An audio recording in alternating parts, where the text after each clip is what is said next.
আমি আজকে পটল পোস্ত রান্না করব। তো পটলগুলোকে দেখুন বেশ সুন্দর করে পরিষ্কার করে খোসাগুলোকে ছাড়িয়ে কেটে নিয়েছি, আর নিয়েছি 6 পিস। তো 6টা পটলকে কেটে আর মধ্যেখানে দেখুন এইরকম একটা করে মানে কেটে দিয়েছি। পুরো 2 টুকরো করিনি, এইরকমভাবে মধ্যেখানটা একটু করে কেটে দিয়েছি প্রত্যেকটারই। তো এই পটলগুলোকে আমি এখন বেশ ভালো করে তেলে ভেজে নেব। দেব একটু কালো জিরে, তারপরে দিয়ে দেবো পটলগুলো।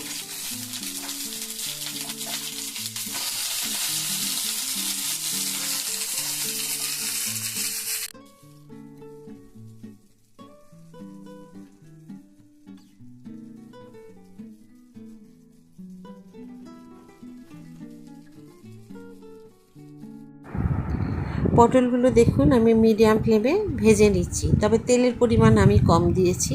আপনারা চাইলে এটা ডুবো তেলে বা ছাকা তেলে ভেজে নিতে পারেন। তেলটা যে যার মতো আর ঝাল যে যার মতো আপনারা খেতে পারেন। তবে পটল পোস্ততে খুব কিন্তু তেল কম দিলেও আবার ভালো লাগে না। তবে যারা একদমই খাওয়া পছন্দ করেন না তারা পরিমাণটা বুঝে শুনে দেবেন। তো ব্যাস আমি একটু নুন দিয়ে দিলাম, কারণ প্রথমে নুন দিইনি। আমি প্রথমে যদি পটলগুলোতে নুন দিয়ে দিই তাহলে একদম পুরো নরম হয়ে যাবে আর পুরো গলে গলে যাবে, তখন কিন্তু আর গোটা গোটা থাকবে না। তো সেই কারণে আমি যখন দেখলাম একটু ভাজা হয়ে গেছে তখন নুন দিলাম। দেখুন পোস্ত আজকে আমি মিক্সিতেই বেটেছি। দিয়েছি আমি 2টো কাঁচা লঙ্কা। আমি এখানে কাঁচা লঙ্কা দিয়েছি, আপনারা চাইলে শুকনো লঙ্কাও দিতে পারেন। আর পোস্ত খুব যে মিহি করে বাটবেন তা নয়, একটুখানি মানে দানা দানা থাকবে। খুব মিহি হয়ে গেলেও খুব একটা ভালো লাগবে না। তো দেখুন পটলগুলো ভাজাও হয়ে গেছে খুব সুন্দর, আর সেদ্ধও হয়ে গেছে। তো আমি কী রকম তেলের পরিমাণ দিয়েছি সেটা তো আপনারা বুঝতে পারছেন নিশ্চয়ই। তো দেখুন এখন ভাজা হয়ে গেছে খুব ভালো করে। এইরকম ভেজে নিতে পারেন, বা এর থেকেও যদি ছাকা তেলে ভাজতে চান এর থেকেও বেশি করে। তবে হ্যাঁ, একটু বেশি না ভাজলে আবার ভালো লাগবে না, কাঁচা কাঁচা লাগবে। তো ভাজা এইভাবে হয়ে যাওয়ার পরে আপনারা দিয়ে দেবেন পোস্ত বাটা। পোস্ত বাটাটা দিয়ে দেবেন, আগেই যতটা তেল দেবার দেবেন, বা পোস্ত দেওয়ার পর আর কোনো তেল দেবেন না।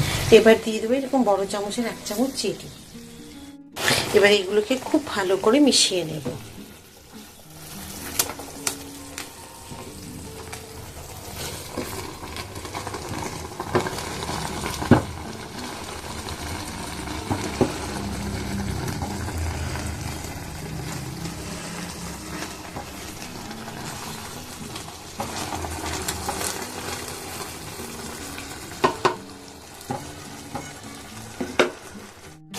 এবার দিয়ে দেবো একটা লঙ্কাকে 2 ভাগ করে কেটে নিয়েছি। আপনারা চাইলে এর থেকে বেশিও দিতে পারেন।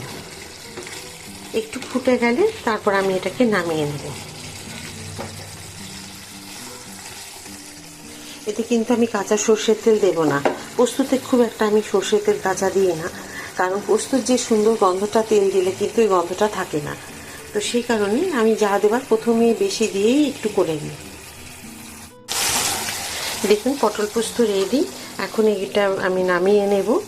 আর খেতে তো বুঝতেই পারছেন কীরকম হবে। খুব সুন্দর একটা পোস্ত আর পটলের গন্ধ আসছে। তো আমি বাটিতে এবারে এটাকে নামিয়ে নেব।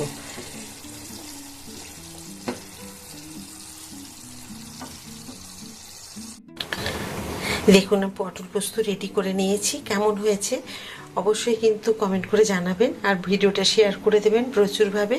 যদি ভালো লাগে লাইক সাবস্ক্রাইব করে দেবেন। আবার একটা নতুন ভিডিও নিয়ে আপনাদের কাছে নতুন রান্নাতে নিয়ে চলে আসবো আপনাদের সকলের কাছে। সবাই খুব ভালো থাকুন। ভিডিওটি এখানে আমি শেষ করছি। নমস্কার।